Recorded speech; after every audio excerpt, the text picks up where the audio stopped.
Dear students, as part of our discussion on the public health and hygiene, let's have a small discussion on the mental health. Let's have a look at various aspects of mental health.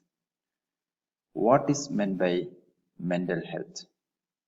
We have seen the definition of the health in previous class. Here, mental illness refers to a group of psychiatric disorders in thought, mood, and behavior. So, what is meant by psychiatry, and how does it differ from psychology? Psychiatry is a branch of science which diagnoses and prescribes medical treatment for mental illness. But psychology is just a study of normal and abnormal behavior and application of counseling methods to treat the mental illness. That is the difference between psychiatry and psychology. In psychiatry, medicine is used, but in psychology, counseling is used. So, let's define or let's understand what mental illness is. Mental disorder or mental illness is brought about by the inadequate regulation of neurotransmitters. Inadequate means insufficient or inappropriate regulation of neurotransmitters. What is meant by neurotransmitters? Transmitters are a set of chemicals, especially the neurotransmitters, which regulate the functioning of various nerves in the total nerve system of the body. So, inadequate regulation of neurotransmitters and excess activity in distinct areas of the brain refers to the mental illness. We can see what they are. They are of two types mainly, mood disorders and domestic violence. Mood disorder is a disturbance in a person's emotional state or mood, but the domestic violence is abusive behaviors by one partner against the other one in an intimate relationship, maybe marriage, dating, family, or cohabitation. Let's see what are the aspects of mood disorders. There are some 5 aspects for the mood disorders. One is major depressive disorder, then Dysthymic disorder, then schizophrenia, then obsessive compulsive disorder, then substance abusive disorder. See, in the domestic violence comes physical, sexual, emotional, verbal, and economic harassment. We'll deal with each and every aspect in detail. Mood disorder. First one is major depressive disorder, in which the person will be experiencing a dysphoric mood. Means the normal behavior will be evidenced by an outweighing or over disappointment. Normally there will be some disappointment for every person, but this disappointment will outweigh the ordinary disappointments and occasional sad emotions. It's not normal every time. This extreme sadness or dramatic loss of interest in previously pleasurable aspects of life. This person having major depressive disorder will lose interest in almost everything in which he had found pleasure in his previous life. And there will be impairment at work and home. There will be an eccentric behavior. So what are the manifestations of this major depressive disorder? It's an extreme sadness or extreme disappointment or extreme depression. Maybe lethargy or anti-lethargy. We can see 2 types of behaviors. Lethargy means an inactive condition. Person will be cool and gloomy every time. He will be inactive. That is what is called lethargy. Psychomotor retardation is the reason for lethargy, means in which almost all motor impulses which regulate or which coordinates his psychological affairs will be retarded. And the opposite condition, anti-lethargy, may also occur in the major depressive disorder. That is psychomotor agitation or excess psychomotor activities. And there will be another event, avoidance or overindulgence in eating. Either he will avoid eating or he will overeat. Okay, then there will be a disorder in the sleeping pattern also. Either the person will be sleeping excessively or he may be experiencing insomnia or the lack of sleep. The most important manifestations of major depressive disorder is intensely negative self-view. He will be having a negative image on himself and will be feeling a low self-esteem and guilty of past mistakes.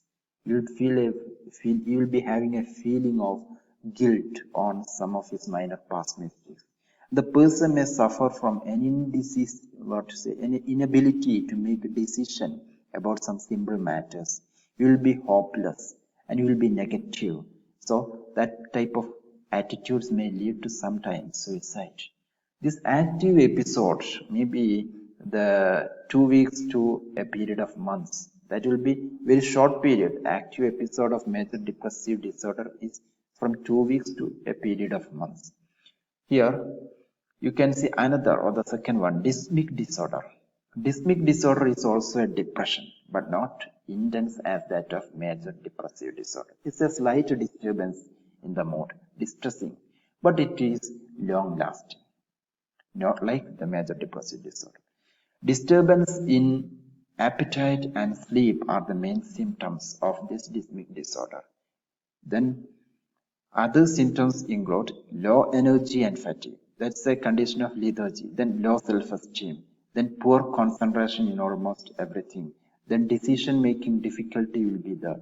Then feeling of hopelessness. These are the symptoms of major depressive disorder also. The difference is that the dysthymic disorder is long-lasting but not intense as that of major depressive disorder. So we can see the active episode period is almost 2 years. That is longer than major depressive disorder. Then what is meant by schizophrenia? Schizophrenia is the disturbance in content of thought, means the total thought will be disorganized and the person will be having a different aspect in all of the perception in the day-to-day life. And there will be difference or disturbance in the motivation of day-to-day activities, behavior, disturbance in the behavior and interpersonal functioning. The total eccentric activity will be there. So we can see what they are. Association, thought disorder, evident through rambling and incoherent speech or a disordered speech. Then affect. Affect means disordered experience and expression of emotion. So total expression of emotion will be slightly different from normal person. You will be laughing in sad situations. See the next condition, autism. Autism is evidenced by a particular idiosyncratic style in the life activities of that person. That the activities or the lifestyle seems to be somewhat odd and eccentric in every aspect. That is what is called egocentrism, or you will be egocentric in thought and behavior. And next, we can see the diagnostic features of the schizophrenia. Delusions and hallucinations are important diagnostic features. Delusion means believing something that is not true. Actually, it is contradicted by the reality. And hallucination is a perception of having seen, heard, touched, or tasted something that was actually not there. Then disorganized speech, disturbed or catatonic behavior, lack of motivation are also the diagnostic features of delusions. Active episode of the schizophrenia is uncertain and it is relative from person to person. See, next disorder, obsessive compulsive disorder, is an anxiety disorder and there are two parts for the same, obsession and compulsion. Obsession refers to persistent and disturbing idea, thought, impulse, or image that is recurrent in a person's mind. We will see the detail. People with obsession recognize it as a disturbed thought. The person knows that it is actually disturbed thought and it is not real, it is unnecessary. And he even tries to suppress and neutralize the same, but he cannot. That person will be always having an idea, a disturbing idea, thought, impulse, or image. You will understand if you see the examples. Some person will be over concerned about contamination in the foodstuff or water and be over doubtful about somebody. Then you will be aggressive about some abnormal things. They are the common examples of the obsessions. We will see the details. Somebody with obsession may experience compulsion. That is the disorder of obsessive compulsive disorder. Actually, what is meant by compulsion? Repetitive and purposeful behavior performed in response to uncontrollable urge. Is an urge coming in the mind and the person is having no any control over that. It is an uncontrollable urge, and by this uncontrollable urge, the person is forced to do something unnecessary. That is repetitive and purposeful behavior performed in response to uncontrollable urge. It is purposeful. That means it is that person is doing that intentionally and with his knowledge, and it is repetitive. This type of persons may unwantedly clean the articles or objects at home or unwantedly clean the water or foodstuff. Example, feeling of contamination may lead to compulsive hand washing. We may wash our hands during pandemic conditions repeatedly, but this person having obsessive compulsive disorder and or if that person is over concerned about the contamination, may wash the hand repeatedly even not in pandemic conditions. These symptoms of OCD or obsessive compulsive disorder are time consuming. It may grab most of the time of that person. The creative time of the person will be grabbed by this type of behaviors. And these symptoms may seem irrational, distracting, and the person may desperately wish to stop it. The person knows that it is unwanted, and the person tries to stop it, but he cannot. That is the major curse of the obsessive compulsive disorder. Next one is substance abusive disorder. Substances refers to the chemicals that alters a person's mood or behavior when it's consumed somehow. Substance simply refers to intoxicating substances like drugs and alcohol. You'll see a lot of examples you can see here. Symptoms of substance abuse disorder includes compulsive use, cravings, and dependence. Means addiction. The addict cannot function without the use of substance. If the person doesn't get the substance he is addicted to, he cannot work normally. Then physical effects include malnutrition, cirrhosis, neuropathy, means damage of the nose, then brain damage, and cardiomyopathy. It's a disorder occurring in the heart. And causes that leads to substance abusive disorder includes stress, mental illness, genetic predisposition, peer pressure, means pressure from colleagues, then poor self-esteem, depression, and boredom.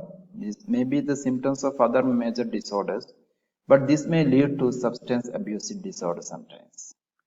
See the only treatment for substance abuse disorder, that is total abstinence followed by counseling. The person has to keep away from this type of substances, and the person can seek the support of counselors in order to keep away from this. That's all about the mental illness. Have a good day.